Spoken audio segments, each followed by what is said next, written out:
Bien, arrancando un nuevo bloque de nuestro programa y aprovechando el duplex con Radio Internacional de Riviera, hacía mucho, tenía muchas ganas de hablar con un querido amigo, conocido de la casa, de CX30, conocido de la audiencia de Radio Internacional de Riviera, el doctor Alberto Escavarelli. Vamos a hablar de política con Alberto y tenemos muchas cosas para conversar. Primero saludarlo y después escucharlo. Alberto, placer.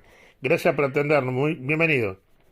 Qué alegría, la verdad que es siempre una enorme alegría, ¿no? Puede parecer protocolar, pero los amigos tienen que saber que el hacer cosas con Iván, el periodismo que él hace, es realmente una enorme satisfacción. Y bueno, una enorme oportunidad y alegría de poder estar en contacto ahora en este sistema de dúplex, realmente abarcar una superficie enorme de este país, ¿no? Así que muchísimas gracias yo a ustedes, ¿no? Bueno, Alberto, a ver, como siempre, despuntando el vicio, involucrado en el tema político, trabajando por la candidatura de Yamandu Orsi, desde La Patriada. Contame cómo surge. Bueno, yo tengo una relación de mucho tiempo con Yamandu, que luego se profundizó en la campaña pasada, y estando yo en servicio civil con el trabajo con la Intendencia de Canelones. Entonces, hay un vínculo, además de personal, diría yo, profesional, aunque no es la palabra, pero nos hemos visto trabajar en el territorio de la acción pública. Y bueno, se generó una empatía que es muy fácil con él. Y yo, en realidad, el tema que estoy manejando, como tú sabes, lo hemos hablado muchas veces, tanto aquí como en las conferencias en el exterior, por todos los medios, mi gran preocupación es lo que yo llamo la gobernabilidad democrática. Es decir, el mundo hoy uno lo ve de París, en las condiciones en que está, ¿no? Pero me tocó ver Colombia, me tocó ver Chile, me tocó ver tantos lugares, ¿no? Y bueno, cuando la gobernabilidad democrática, es decir, la gobernabilidad como un procedimiento en que la sociedad encuentra la forma de canalizar sus diferencias, donde el gobierno se ejerce con autoridad, que es la que la Constitución y el derecho le da, pero tratando de generar permanentemente acuerdos y políticas públicas, ¿no? Que es mucho más que la política de un gobierno. Bueno, y Yamandu tiene una característica muy especial, que es un hombre de altísimo nivel de diálogo, ¿no? Es decir, es un interlocutor válido, un hombre que escucha, que toma la decisión que tiene que tomar, por supuesto, pero que tiene una gran amplitud de criterio, y es lo que yo creo, lo vengo diciendo hace mucho tiempo, que es necesario en las democracias modernas, es decir, asegurar la gobernabilidad desde el punto de vista de un gobierno que se construya desde la base de agotar el diálogo antes de definir los temas críticos, y no definir los temas críticos y después informar a ver si se recoge el diálogo. Claro. Son estilos de gobierno, ¿verdad? Bueno, yo propugno ese sistema, y digo más, como garantía de paz, porque los uruguayos, por suerte, tenemos muchos problemas, pero nos hemos olvidado lo que es la violencia desenfrenada en las calles. Sí, sí. Y cuando uno va por allí y lo ve, realmente se le hiela la sangre. Y uno dice, contra esto no hay vacunas, lo único que hay es la capacidad de acordar, de establecer vínculos, en fin, lo que somos los uruguayos cuando queremos hacer las cosas bien, ¿no? Claro. Y ahora, Alberto, ¿cómo lo ves a Orsi posicionado en este momento político? A ver, enfrentándose, y lo recuerdo claramente, porque lo hablamos vos y yo varias veces, a lo que fue una coalición, no de gobierno, sino una coalición electoral, porque está claro que se juntaron para pelear la presidencia del Frente Amplio. Y ahora como que hay algo que se desarmó y hay que armarlo de nuevo. O sea, ¿desde dónde surge la gobernabilidad cuando hay tantos... O sea, este cristal se partió en varios pedazos? Yo creo que aquí hay una pregunta estupenda, ¿no? Primero, el hecho de las características generales de cómo se ha desarrollado la vida en el país, ¿verdad? El país se vio obligado, el gobierno, por supuesto, a tomar decisiones sobre la marcha, sobre temas imprevisibles, si uno quiere, o por lo menos difícilmente previsibles. El tema del COVID, sin duda lo fue. Me acuerdo que hablamos mucho para el hecho de que se creara, y había que dejar de lado lo político e integrar lo científico como postal. Correcto, sí. Uruguay, me acuerdo que habíamos hablado, Uruguay comenzó a vacunar el 1 de marzo al sistema de salud. Chile venía vacunando desde diciembre, un correo equivocado que le dijo la Pfizer que no, todas esas cosas que pasaron, que no es culpa de nadie, es culpa de todos, eso no importa, pero que hay gente que lo pagó muy caro, ese tipo de situación. Y luego ahora este tema que nos va a costar cerca de $2.000 millones de la sequía, por un tema de la continuidad de la gestión pública, que es una cadena, uno no empieza, son eslabones de la misma cadena. El gobierno del país es una sucesión de hechos que uno va construyendo sobre lo que quedó, no rompiendo para empezar de vuelta. Bueno, pero el hecho concreto respecto de la pregunta es que si de vuelta el escenario político nacional, los dirigentes políticos del país, se llega a la conclusión desde nuestras actividades que lo importante es ganar al otro. Bueno, si la regla es ganar, bueno, hasta las bombas atómicas para ganar una guerra, Claro, ¿verdad? claro. Ahora, el tema es el criterio de cuando uno llama gobernabilidad, cómo se pone de acuerdo. Por ejemplo, el resultado de la elección que determinó el triunfo del presidente de la calle con la coalición electoral fue para un presidente con menos del 30% de los votos del electorado, ¿verdad? Y logró conjugar con la mano maestra de Sanguinetti allí, por cierto, ¿no? Me acuerdo, mirá, claramente me dijiste, conozco la letra de quien escribió este acuerdo. Es el doctor Julio María Sanguinetti, ¿te acordás de eso, no? Claro, decir, pues yo he dicho siempre que es la tercera presidencia de Sanguinetti, no porque esté presidiendo, sino porque fue el gestor de todo esto, ¿verdad? Es decir, es clarísimo que hubiera sido muy difícil unir cosas tan disímiles, ¿no? Porque como decía Wilson, cuando en el discurso de la explanada municipal dijo, le dicen que son de los partidos tradicionales, no, es decir, uno es blanco, es colorado, es otra cosa, pero lo mismo no se puede hacer, decía Wilson, ¿no? Pero bueno, el hecho es que si de vuelta lo que une es el resultado, es el espanto y no el amor, está claro que de vuelta habrá una coalición por un lado, que será electoral, se hará un texto donde se ponen más o menos de acuerdo, y luego la realidad pasa por arriba. Ahí es donde vienen los estilos. Cuando los hechos se producen como hechos nuevos, como los que narramos, y los hechos que están hay que resolverlos, y la política internacional del país hay que tener un enorme cuidado, que fue el orgullo del país siempre, porque nunca tuvimos diplomacia presidencial. Yo hice ese trabajo y el presidente iba a poner la firma a lo que se había acordado antes. Claro. Bueno, que los propios integrantes de la coalición no estén al tanto. Mira, una regla simple. Yo estuve manejando una coalición contra el Partido Nacional con la segunda presidencia Sanguinetti en aquel entonces. Sí, correcto. Y cuando uno iba a hablar con el Partido Nacional para poner de acuerdo un tema, con toda lógica decía, bueno, tiene que ponerse de acuerdo el Foro Gallite, la lista 15, a ver, cuando estén de acuerdo ustedes hablen conmigo, digo, ¿no? Y había una mesa de discusión permanente. Ahora, cuando los socios dicen, acá no hay una mesa, y por lo tanto los hechos se generan, y yo no dudo que se deben hablar, no digo que no, pero a veces salen a decir, yo no sabía nada. Bueno, entonces ya no hay cogobierno de ningún modo. Coalición tampoco, porque la coalición es un gobierno coaligado, es algo que se conjuga y se hilate al mismo ritmo. Y lo que hay es un reparto de responsabilidades que en algunos casos aquí resultó muy complejo, con un dato que no hay que olvidar, digamos. No nos olvidemos que esta elección se determinó con un resultado de Talvi, que no está más, y que fue el que ganó los votos en el Partido Colorado por lejos. Sí. Bueno, Bordaberry, que tampoco está, y un partido que en el caso de Cabildo Abierto era la gran novedad desde el punto de vista electoral, tuvo que tomar una definición, como que suele pasar en la vida.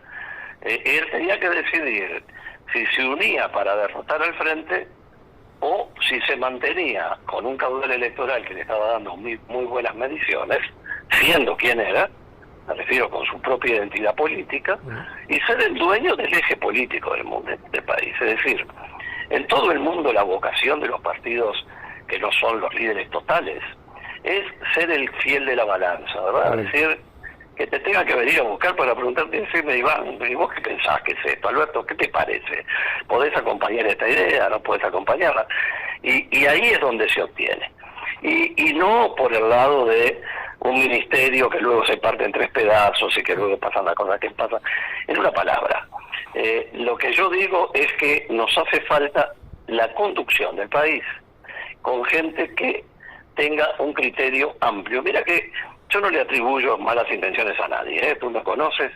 Lo que sí estoy absolutamente convencido es que el estilo que requiere el país y que requiere el futuro, sobre todo el futuro que está lleno de desafíos, es un estilo dialoguista, firme, determinado, asesorado, y que cuando tenga que decidir tenga los fundamentos y tenga el respaldo del sistema político detrás. Claro. Eso es lo que nos da confianza, y yo diría que la suerte que hemos tenido en estos años ha sido que efectivamente el Frente ha sido una fuerza opositora muy especial, porque además es por todos conocido la fuerza de vinculación que hay entre el Frente Amplio y el movimiento sindical. Digo, hay países donde esa unión termina paralizando el país todos los días cuando quiere, digo, ¿no? Sí, correcto. Yo creo que hubo una civilización en ese tema, más allá de las discusiones, que es la que la gente admira. Yo creo que ningún uruguayo se va a olvidar nunca. En el momento en que salió Tabaré Vázquez y llevó de la mano, fue junto con la calle Pou recién electo, sí, a la asunción del presidente de Argentina, ¿no? Sí, es decir, sí, esas cosas no se ven, esas cosas no las vemos en ningún lado, y cuando uno sale por ahí, dicen, pero esto es una cosa nunca vista, ¿no? Pero yo creo que ese tema fue el principal que me llevó a una pasión que para mí, como tú dices, esto ya es un vicio que me acompañará hasta el último de mis días, ¿no? Y lo disfruto mucho, estoy disfrutando mucho de la experiencia, del trato, de la organización, de los grupos de estudio, de los grupos de análisis, de las decisiones políticas, también en un conglomerado muy difícil, ¿verdad? Porque, a ver, es muy importante, ¿no? ¿Cuál es la diferencia entre la coalición de gobierno y el Frente Amplio? Es decir, son coaliciones. Bueno, el Frente Amplio tiene un estatuto único, un programa único, un comité de ética, como le queremos llamar, o de disciplina único. Y si lo van a expulsar, lo expulsan entre todos y salió. Pero acá es un conglomerado de partidos absolutamente independientes que tienen un compromiso ético entre ellos en la coalición. En el Frente realmente hay sanciones muy duras en el caso, porque es un partido político, le podrán llamar fuerza política, ahora que se puso de moda, ahora son todos fuerzas políticas, ¿no? Pero la democracia tiene partidos políticos, y los partidos políticos forman coaliciones como partidos, o coaliciones accidentales para ganar una elección. Uno mira la historia de uno y otro, y se da cuenta que el resultado funciona de modo totalmente distinto, lo que tiene que ver a la construcción a largo plazo del país, que ese es el tema. Claro. Hay que estar pensando en el Uruguay del 2030, no en el 2010, ¿no? Seguro. Sí, sí. Ahora, vos sabés que yo lo escucho a Orsi, lo analizo, digo que a veces como que se le queda la militancia arriba y creo que a veces se equivoca. Cuando él habla serenamente, es un tipo razonable, un hombre coherente, que lo fue cuando asumió la segunda parte de la campaña del ingeniero Daniel Martínez, ¿verdad? O sea, puso las cosas sobre la mesa, llamó las cosas por su nombre. Esta batalla es muy difícil de ganar, haremos lo posible. O sea, ahí vos te das cuenta que es un tipo sensato. Ahora, ¿cómo se hace? ¿Desde dónde surge la gobernabilidad? ¿Por qué? Porque se enfrenta, insisto, a un cristal que se partió en varios pedazos, y hay uno de ellos que está buscando reubicarse, que es Cabildo Abierto, por ser uno de ellos, que tú lo has dicho varias veces y lo tengo presente. Cabildo Abierto no supo siquiera razonar la importancia que hubiera tenido si se hubiera cortado solo. Ya desde el arranque, con el porcentaje de votos que obtuvo en el arranque, en la primera campaña, ya hubiera sido un partido para mirarlo con otros ojos y no soportar lo que soportó. Tú decías al pasar, sos muy delicado, yo lo voy a decir, cuando hablabas del Ministerio Partido en Pedazos, era el Ministerio de Vivienda, Ordenamiento Territorial y Medio Ambiente, que de golpe y porrazo sacaron el medio ambiente. Y ahora van a sacar vivienda. Y yo no sé qué es lo que van a hacer. O sea, como que Me gustaría ver, ahora sí, obviamente primero hay que pasar por las internas, cuál es la línea de diálogo, seguramente tú capaz que la conoces, que pretende Sí, entablar para asegurar lo que vos siempre decís y defendés, que es la gobernabilidad. sí, sí, y un hecho más que no quiero dejar de mencionar, porque me parece que es un uruguayo excepcional, que era el ministro de Salud Pública. Claro, Para Uruguay, la importancia de tener la Organización Panamericana de la Salud, uno de los tres cargos principales, ni siquiera hablo del cargo máximo, la tranquilidad que es para un país tener en el lugar donde se sabe primero lo que pasa, en un mundo epidémico como el que vivimos, era de una importancia, era una causa nacional. Yo modestamente, con toda humildad, pero a mis amigos de por ahí les escribí y nunca me tuve delante del entonces ministro, nunca hablé dos palabras con él, no tengo ningún trato, pero lo valoré y me parecía que era muy importante, me parecía. Sé lo que significa que un uruguayo esté en el lugar donde las cosas pasan. Y bueno, después de tener los primeros 4 votos, que era muy difícil, sale la resolución vinculada al tabaco, la tabacalera, que para la Organización Mundial de la Salud y la Panamericana es como hablar de Satanás. Estaba cantado y no se puede permitir que este hombre vuelva con su prestigio con 0 votos a favor de toda América. Entonces digo, son golpes muy duros desde el punto de vista de lo político, innecesario, porque en realidad yo no creo que se haya hecho a propósito, porque si se hizo a propósito no tiene perdón de Dios, pero alguien tiene que medir el tiempo de las cosas y los timings. Pero volviendo a este otro punto, el Uruguay tiene un pecado mortal, la democracia uruguaya, un pecado mortal. Nosotros tenemos voto obligatorio, lo hablamos contigo, voto obligatorio para las elecciones nacionales de diputados, legisladores, la primera vuelta, la segunda vuelta. También tenemos voto obligatorio para el BPS, para la universidad, para AFE, con multa si no vas a votar. Ahora, en pleno invierno, en el mes de junio, ahí está la elección interna que define quiénes son los candidatos que van a salir un presidente de todo ese grupo, y va a votar el que quiere en invierno. A ver si nos entendemos. claro, Sí, son elecciones de aparato. Es claro. decir, hay que llevar a la gente, hay que moverla, superar la gripe, ¿no? Por algo, Varela hizo las vacaciones de julio porque todo el mundo estaba gripado. Digo, a lo que voy es que Uruguay tiene que rectificar. Yo conozco el origen de esto porque en realidad estaba pensado para los partidos más poderosos, ¿verdad? Claro, Los más claro, estructurados. claro.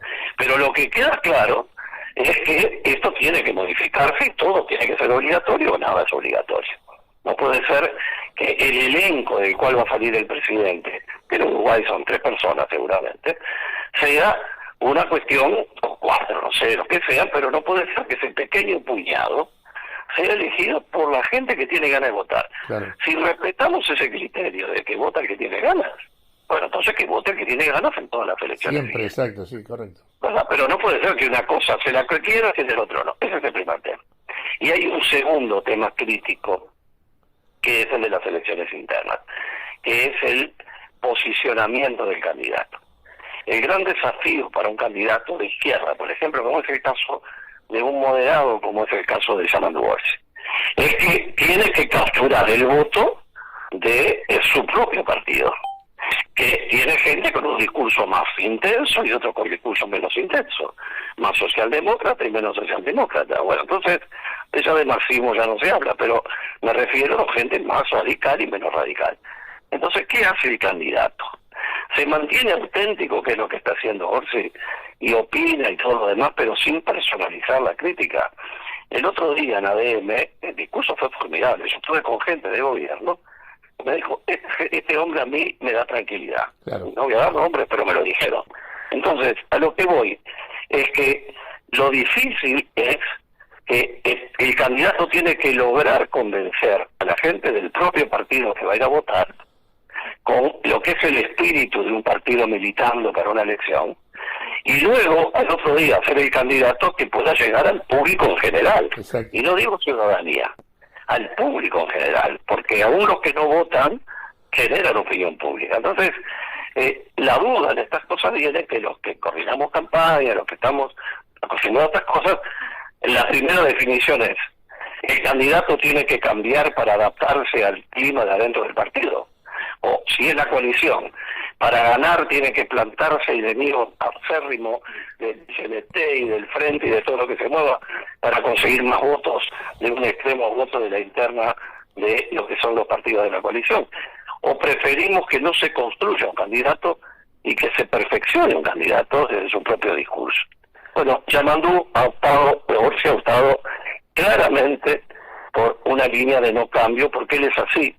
Y construir un candidato es uno de los grandes problemas de la democracia, cuando al individuo se le elige la ropa, pero además se le elige la sonrisa, se le hace el discurso y se generan los antagonismos para polarizar. A río revuelto, ganancia de pescadores, dicen, ¿verdad? Sí. La moderación, el discurso o el concepto mío de gobernabilidad democrática, es atractivo hasta para ahí nomás. Porque uno dice, yo no tengo problema de gobernabilidad, ¿dónde está el problema? A uno le preocupa lo que puede pasar. Pero también es muy importante algunos criterios claros. Es decir, son filosofías. Uno tiene que crecer la torta y el derrame o el recipiente. Y el mayaboro, lo que se le caiga, se derrama y salen 4 o 5 mil millones de dólares para el deterioro de los bancos de acá y afuera. Y en el Uruguay, lo que primero que uno mide es cuánto es la masa salarial, cuánto se generó por masa salarial, qué incrementos, y cuánto es el Producto Bruto, lo que creció, las exportaciones. Y si uno ve que hay una asimetría, que no van parejas, bueno, la conclusión es muy sencilla. Se produce un atraso en la capacidad de compra y eso genera frustraciones, resistencia y, como suele decir Gurría, el problema son las clases medias enojadas normalmente, ¿no? Claro. Es lo que pasa en Francia, en tantos lados. En una palabra, yo lo que veo en Orsi, y no digo que sea el único sobre la Tierra, pero lo que tengo probado de Orsi es una infinita capacidad de captación, de opinión, de trabajo, cuando interviene en la campaña de Daniel Martínez, que yo estoy cooperando con él en ese plano, él en primera línea obviamente, el discurso fue establecer una línea de pertenencia, pero no de confrontación absoluta, porque el país no admite estos ángulos rectos, haciendo una curva en ángulos rectos, ¿no? Y bueno, yo le veo esa gran virtud, voy a apoyar con todo lo que modestamente pueda, estamos trabajando muchísimo, con un entusiasmo como si fuera mi primera campaña, sin olvidarme que yo tengo muchas encima, pero disfrutándola, es un fenómeno. Tengo amigos que me dicen, pero vos estás loco, dice, yo estoy trabajando en la profesión, que por suerte es de lo que uno vive, y es lo que siempre ha vivido y le permite poder tener ciertas libertades, ¿no? Seguro. Que también es una garantía para el otro, Iván, ¿no? Hay que hablar, hay que hablar. Ahí va. Entonces digo, siempre lo dije, y a mí me parece que cuando a uno le llega esta convocatoria y hay reglas de juego que uno comparte y cosas en construcción, y en esa construcción, a la conclusión que yo vengo llegando hace mucho tiempo, es que un presidente tiene que tener un grupo que lo respalde, un grupo electoral que lo respalde, no partidos que lo respalden, que él no sea parte, sino, es decir, no se trata de si tiene el respaldo del MPP, de la vertiente artiguista, de todos los grupos valiosos que apoyen, o del otro lado, el Partido Comunista, lo que fuere, o cualquier situación es igual. Sí. El presidente tiene que tener una espalda, un lugar donde recostarse para abrazarse con los otros. Claro. No se trata de enfrentarlo. Para abrazar a los otros uno tiene que estar plantado firme hasta para el abrazo. Bueno, así nace la patriada. Ahí la patriada, Javier Gandolfo, que es un hombre que recorrió el país, ha estado en actividades agropecuarias y fiestas agropecuarias, un tipo muy conectado, genial como trabaja. Comenzó a recorrer el país por las de él, sabiendo, sí, pero sin ninguna expectativa grande. Y cuando a mí me toca integrarme, esto se había transformado en una bola de nieve. Claro. No estoy diciendo que somos los más grandes del país. Lo que estoy diciendo es que se produjo un crecimiento, se está produciendo, que superó nuestras expectativas, acercándose gente muy valiosa y que tiene la característica, no puedo decir si es virtud o no, pero sí característica, en donde hay gente de todos los pelos políticos. Hay gente colorada, hay gente blanca, hay gente frente amplista, hay gente independiente, hay gente que no quiere saber nada con nada, técnicos sobre todo y profesionales que se han mantenido por fuera, sobre todo gente que ha mantenido con la política cierta situación de distancia.